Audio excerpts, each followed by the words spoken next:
Clear, calm, and uninterrupted by the city lights. As the magical northern lights danced above and melted into the pitch-black sky, one thought ran through Daniela's mind: co-creation with nature. As a professor in Umeå, Sweden, and the BMW Group Innovation Strategy and Sustainability lead, Daniela Bohlinger holds a unique position that combines learning, practicality, and imagination. So, she organised a 3-day workshop on a remote island in northern Sweden, where her students and her colleagues came together to answer an important question. How can we envision a future with zero emissions, and what will the path be? Inspired by the pure bliss of nature and the absence of cell phones or other technological devices, they decided not only to picture this future, but to try and make it a reality. They called this ambitious project Aurora. And so, Daniela Bohlinger took the first steps towards changing the future of mobility. Game Changer, an audio series about innovative changemakers.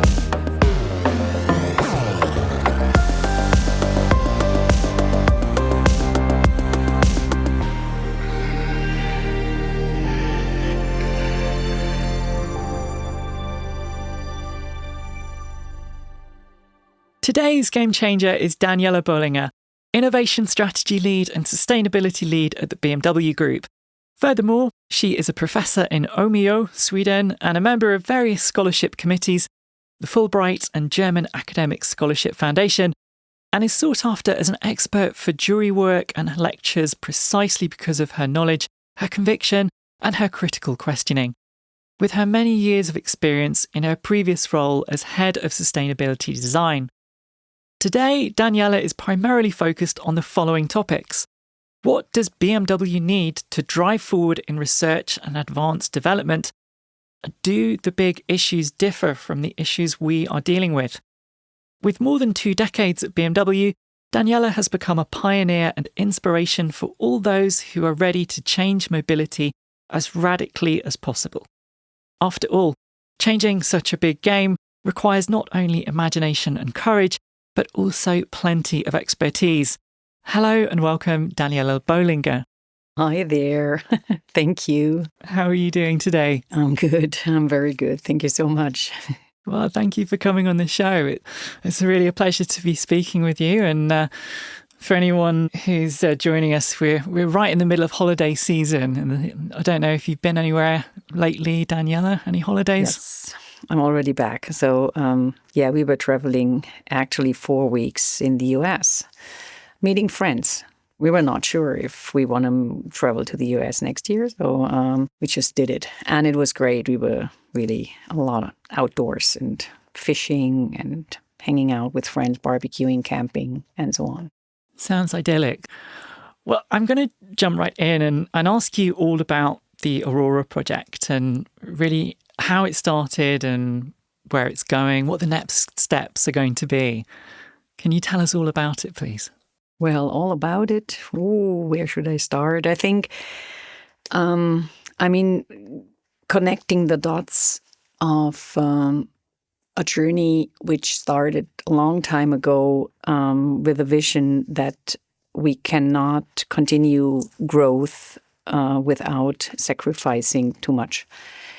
Understanding also that for now and for the future, we really have to do a radical change. Otherwise, well, the change will happen and we might not be in the game.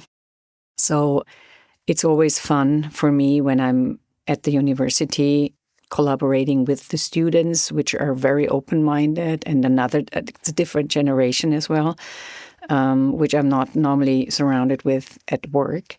And they challenge us as well as we can challenge them if we take away their comfort zones, talking about cell phones or safe environments, and doing the same with BMW colleagues, taking them out of their 9-to-5 daily work and putting them all together on an island with a big question of what what is a zero impact life, what is zero impact mobility about, and what actually are the new role models we want to look at. And I mean, organizing a trip like this took us very long.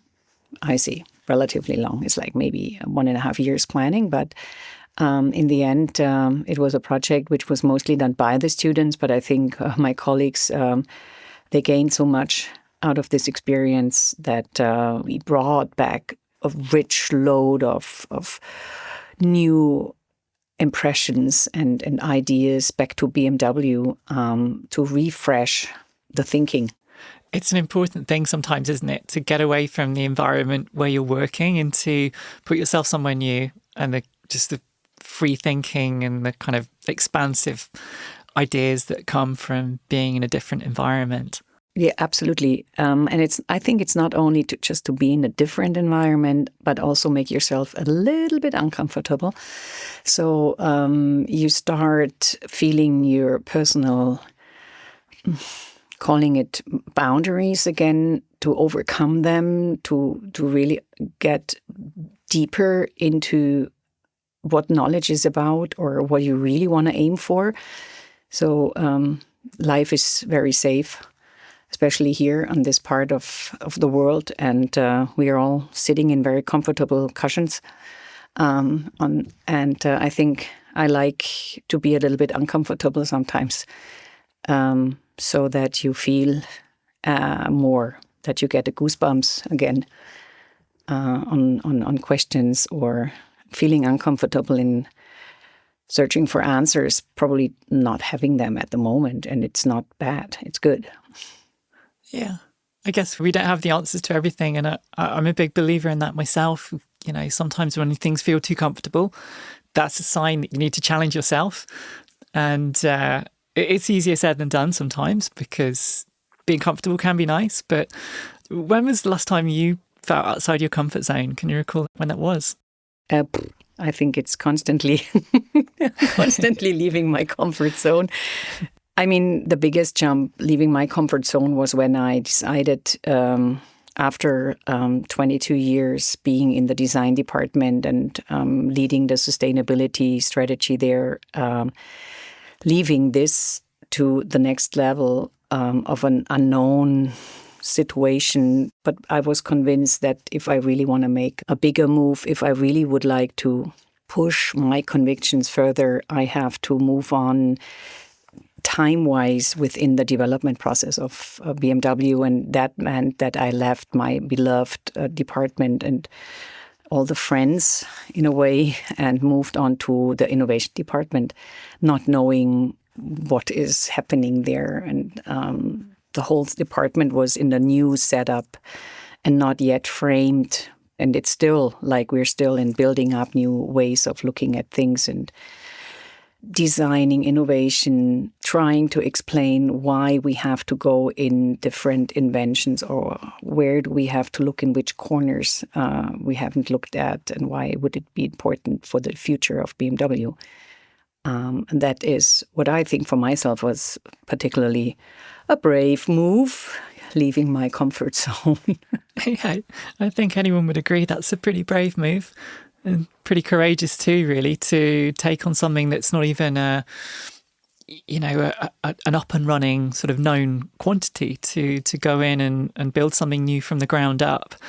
I'm really interested about design and innovation and how those two processes fit together, you know, which comes first and where the two sort of mesh together. Can you tell me more about that? Well, I think upon my experience now, I always thought designing is first. I mean, with the first line, you have your white canvas, you're drawing the first line, and that would mean you're defining everything. You're defining materials, you're defining the tooling and so on. But through this experience of being there, understanding that there is much more which has to be done even beforehand. I mean, designing a car or indicating radiuses on injection molding, what material do you want to use? So now we have a whole new setup on requirements and challenges on sustainability, and all these materials are not there yet. And we have new properties, and things have to be pre-developed so that I might tell now, hey, this material doesn't flow in the speed you're expecting the material to flow because it's a lot recycled content in it and it has a new properties. So we have to redesign the design process and being much closer to technology and to material science. Also, it's not design. Sometimes it's not the most effective or most efficient way to do it. It's a lot of layers, and it's a lot about how does it look, rather than what is in it. How is it built up? How do we disassemble it in the end? So the whole thing is just done for its purpose, but the purpose now is to also get rid of it in the end, or saying it in a better way, moving really into a circular economy. I was learning a little bit about that this time last year. Actually, I recorded an Electric Myths podcast with BMW where I was talking with my co-host about these 4 pillars that BMW have: this rethink, reuse, reduce, and recycle, and how BMW is already using a lot of recycled parts in the production of the cars being made. And this is something that's increasing, as we move forwards all the time. Because there must be challenges, as you said, when you're working with recycled materials, it's all kind of materials put together. You must be dealing with all kinds of challenges to make that happen. Absolutely. I mean, first of all, there are a lot of new governmental rules and regulations that you have to actually use post-consumer plastic within your products. Not only, but also putting ourselves in a situation that we want to use more, to be able to be more circular and to profit also from its CO2, lowering CO2 emissions. But we are also aware that we are running out of materials in the future. I mean, thinking in terms of metals or raw earth materials, this is all stuff which we know that since, 10 years already, that we have calculations how long will we be able to have easy access to all these materials. And if you want to continue growth, and I mean, of course, that is the essential of a company, that you want to grow, but you want to responsibly grow. So that would mean that you embrace these new materials, and you embrace new technologies, and you understand that artificial intelligence and new materials are connected, and you have to go and do that clever, not thinking in the old terms, but renewing yourself all the time. And that's something you have to embrace and learn. It must be a lot to bring all those things together. I was at the Goodwood Festival of Speed this year, and on the BMW stand, I saw the Vision Neue Klasse concept, and it was such a beautiful looking car. And it was quite interesting because outside in the Cartier style and looks, there was a really old BMW from like the 60s or 70s. And you could see quite clearly the kind of design language running through those two cars next to each other.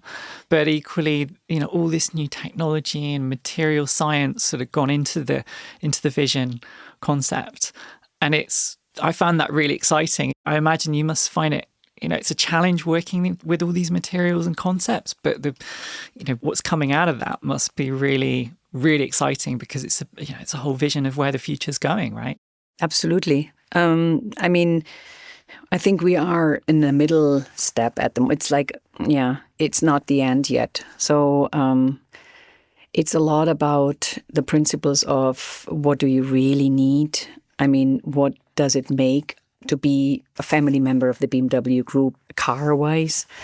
So I think the question is, did we overload the cars in itself? I mean, you are in a race car, which is the pure essence of what a car could be. It's like there's nothing too much in this car. It's pure efficiency. And I think we refer a lot to the old cars and also to racing, because that is what it's need.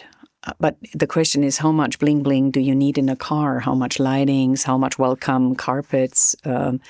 These are things which of course they are contradictory to my vision of what the future is, but it's also important because we want to fulfill customers' needs and the customers' demands. So it has to be in a good balance of not having customers being like sacrificing something, but just enough, just to the point where you would say, it's super elegant, this is a BMW, I don't miss anything, and it's responsible. But it's not the first thing you would say, oh, I have a responsible or a sustainable car.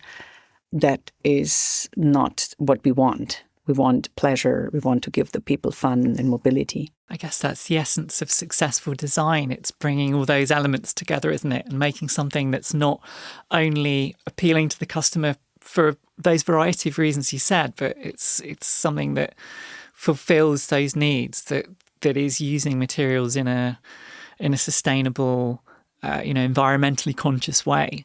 And I guess when it all comes together, I thought the Vision Neue Klasse looked amazing, I say, and that had a very pared back, kind of simplistic look to the car, but to my eye, it all worked in harmony. It was pretty cool. I really wanted to ask you, because I was watching some and reading some interviews with you before today about how you studied design all over the world, in Helsinki in Finland, in Manila in the Philippines, in Brooklyn in the US. And you must have experienced so many influences and things that inspired you. And I'm always really interested to know about the things that inspire people and the things that inspired you to follow design as well, whether that was role models or what that might have been. I mean, in the first place, I think it's if you understand that you're not good in anything in school. I mean, I was like very poor in math, and I was not really interested in sitting on my stool and listening. And I was like always outside and being creative and like upcycling stuff. That was my passion. Didn't have too many resources.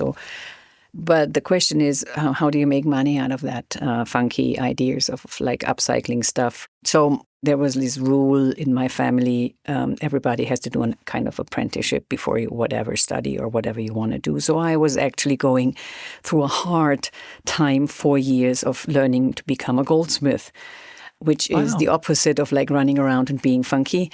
It's sitting on your stool and like polishing silver.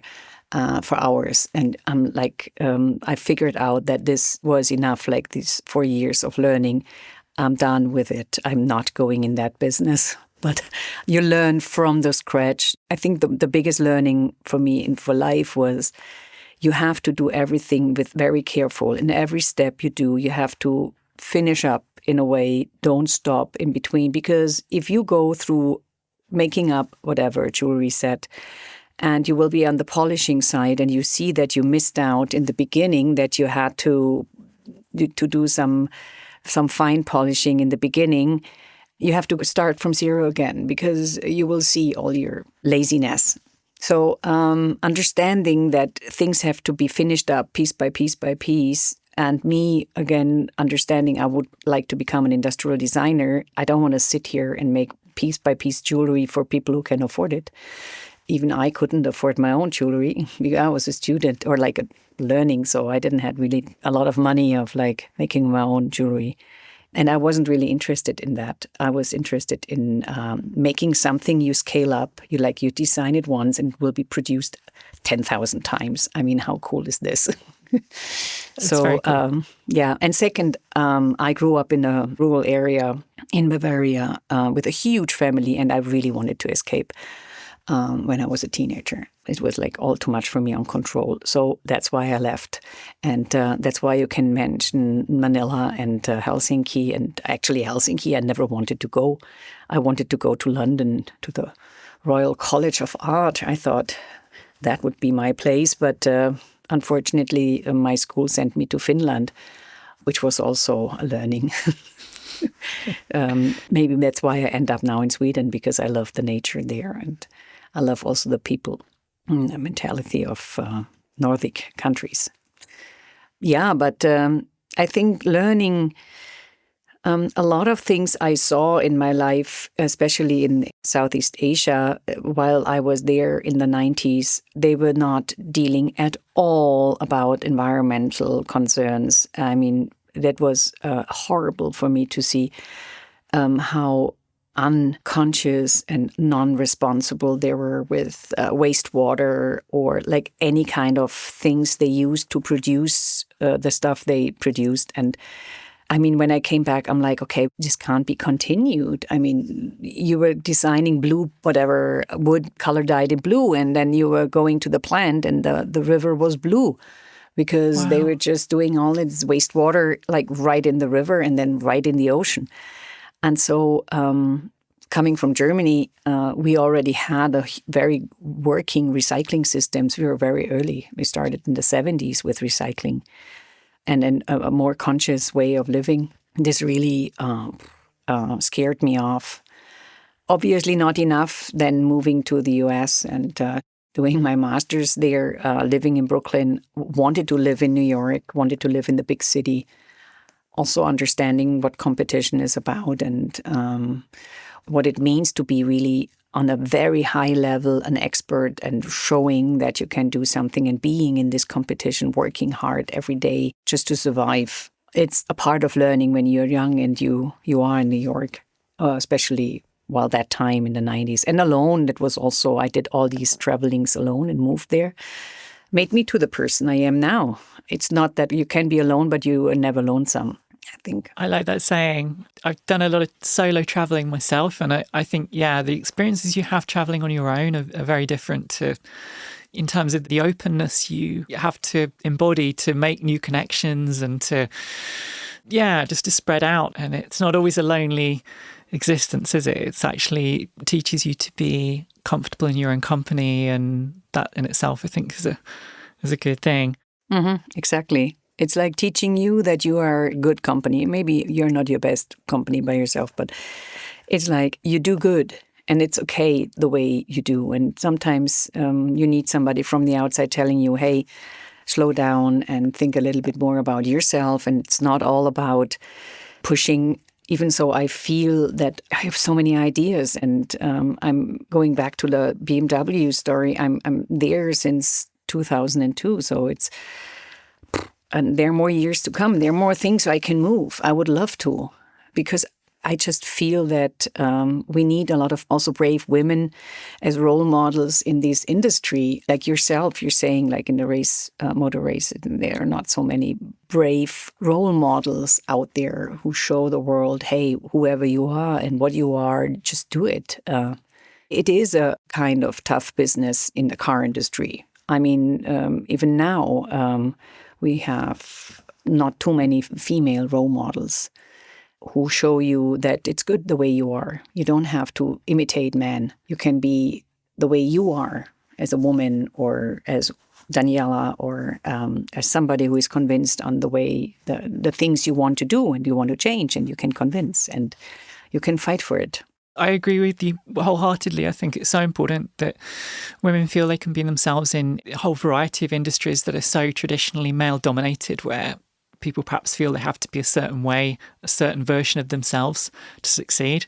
It's something that I was speaking to Kathy Hackle, one of the other guests on this series, and it's something that comes up again and again, I think, with women who are pioneers in their field, or regardless of, I think, whether anyone's a pioneer or not, it's something that I think resonates with so many women, and I'm sure so many of our listeners.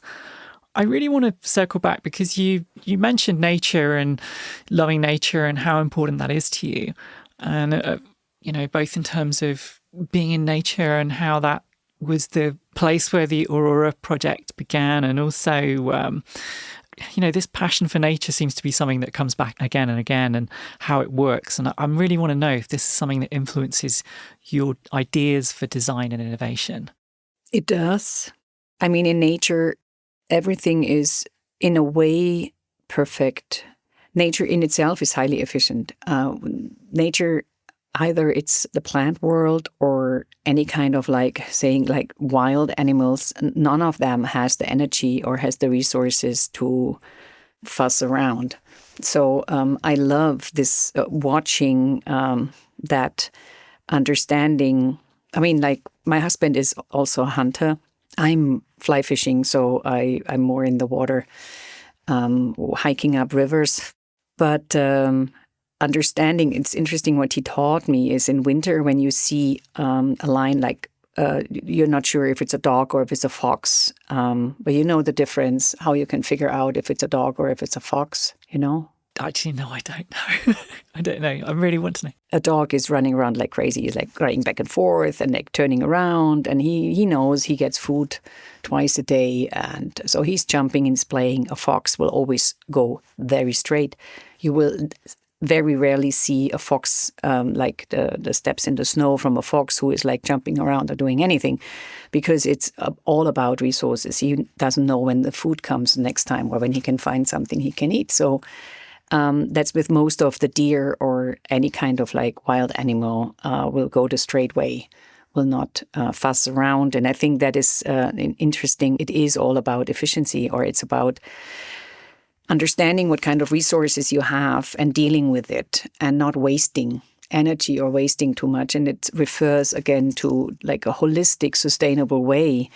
Plants grow on the soil you give them, and they will actually also, as soon as they are out of their blossoming, there will still be the bees coming, and it's a whole system. And without the bees, you will not have any tomatoes because it doesn't work. This whole thing is a closed loop circle. If you, as a human being or like however, make cuts in this natural system, you might see the results later on. Yeah, because the system doesn't work anymore. And this is what inspires me so much, because if you go in a perfect nature, like when we went up to this northern island close to Umeå, where there's no electricity, and I had all the students and my colleagues, I just invited them just to go outside. There are no cars allowed on this island. So I said, like, you spend 2-3 hours just in nature and do whatever you want to do, and just listen and look and feel and smell and bring something with you, what you think is perfect. And we had like micro moss to bark to flowers to mushrooms, talking about mycelium, talking about perfect water storage. And then you start understanding that things in itself, especially in nature, they work. And so whatever we do, industrializing, engineering, we should look more into the systems to better understand how things operate. Yeah. Why is the deer's fur in winter, it's hollow, it's warmer. So the fur of the fox in the winter is hollow, or like for the deer. The fox gets more more wool, but the deer is hollow. And that means it's warmer. So it's super intelligent. Why don't we think about that? Learning from nature. That is something which I think now in my age, I'm starting going back to that.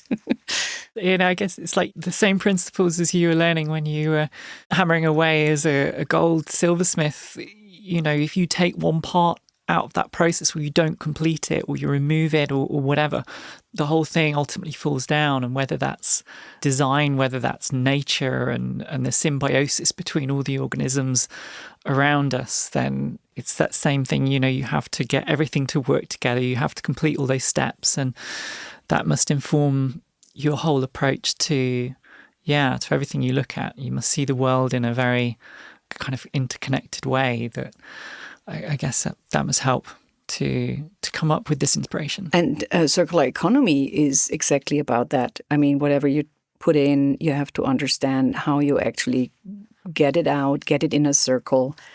And especially when you turn an industry into a technical circle, that's a major turnover for like a company like BMW. And we are working on all different ends. And I think the most interesting part is then what kind of corporations do we look in? Who do we have to talk to? And these are total new players now, because it's not this kind of linear production way of like, okay, we understand how we do it and that's the way we do it. No, we really want to go deeper into our understanding how we can do that extremely responsible. And there are role models out there who teach us. And it is all about the rethinking in the beginning, looking deeply and closely to other systems. Why is it working there? And what are we doing wrong? Why is the industrial age something which doesn't lead us into a circle? Why do we need to embrace other principles? You could say certainly that you're a role model in terms of the work and the campaigning that you're doing to increase sustainability in automotive design. And I'm really interested to know what the predictions are that you see, for game-changing breakthroughs, for things we could see in the future, both in terms of what you would like to see and what you think we will see in the next, 3 to 5 years, say. No, that's not the future we're talking about in like 10 to 15 years, maybe. Okay, 10 to 15. Okay, 10 3 to to 5 years for us, it's that's done. Like talking about cars, I think now we are in like 2030. That's like the time frame I'm working in. You can't make big moves in this short term anymore. There's already a tick in the box. I know that future. Well, for sure, we have to redesign systems. And looking deeply, as I just said, I would probably repeat myself. I think the question is not only how we as an industry moving forward, but it's also how do we educate ourselves, and ourselves, I mean the customer. They're all in their personal environments. And it's not only about us providing new products and services. We tried with the i3, like the renting model or like Drive Now. And the customers, they were not really ready for that. They didn't want to really share a car, or everybody wanted to have their own car in front of their house, even they were living in Berlin. I understand if you live in a rural area, which I do, and obviously you too, that you need that. But I think it's all about educating yourself on what is needed. And I think in the future, and I wouldn't call it sacrificing, but we have to rethink how we live our lives. And we have to rethink our societal, the way we are working and connecting together, more connecting. Like, for example, we have a solar system on our house, and we actually share energy with our neighbors if we have too much. We're going to load up the car. We have all our amenities running during the day, not in the night as we used to have it before. And then we have our neighbors inviting to load up their car in our garage because we are producing energy. So we become prosumers now from like the consumers. And we will go in this kind of like connecting systems. And this has to be also provided. I mean, if my whatever it will be in the future on technologies, why can't you charge your bike in the city, leaning on a car, maybe your bike, and it just like energy goes, or like, I don't know, whatever you can imagine can be done, I think. Yeah, that idea of sharing energy, it sounds so simple. And actually, I guess it's logical, isn't it? Because if the energy's coming from solar panels on your roof, which is coming from the sun, which is free, then, why wouldn't you want to share that surplus potentially when it's a communal way of using that energy, of using that resource? And I guess that's what you're saying, really. It's sometimes you have to ask yourself slightly uncomfortable questions, I suppose, when you're trying to think of solutions. But actually, that principle of sharing shouldn't be uncomfortable. If we revolutionize our way of thinking, then why? And it's pleasurable. I mean, I mean, sharing is caring in a way. And I mean, whatever it is, either it's us providing new technologies which make you being able to do that, or it's yourself just understanding that the better way to live is in a new societal organization. Not using your own resources and having everything for yourself. And I see that as movements in the bigger cities, that people share a lot, or you have these apps where you can actually, you put on, you have that and you don't need it anymore, but you give it away for free. Give me a bar of chocolate for it or whatever. Or Too Good To Go, like the food app, you just look up which stores have leftovers and you just sign up for it and you pay a little bit of bucks and then you can actually pick it up.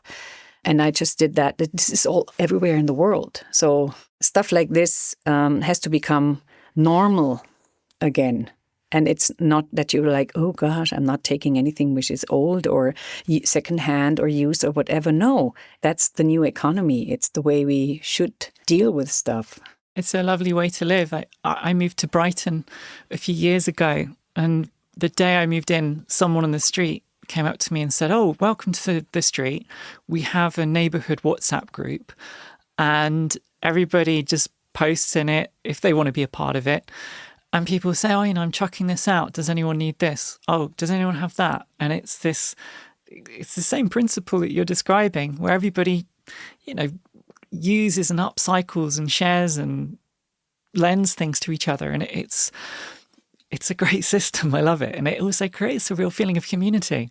And you feel much more safer and you get to know the people much better. And it's even integrating the elderlies and the younger and then connecting. And I think that's something we're going to learn again. And going back to mobility, I think this preconceived ideas of not sharing my car with somebody I don't know would actually be much easier if you know the people in your community and you say, hey, we're going to take a ride to the city.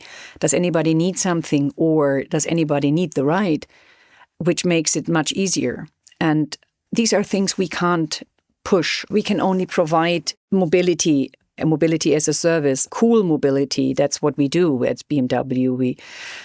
We build cars, but everything around it has to be also done by the people who use it. We can actually try to encourage them to do it, but that's not our core business. Daniela, we've come to part of the show called How Dare You? And I want to ask you 3 quickfire questions.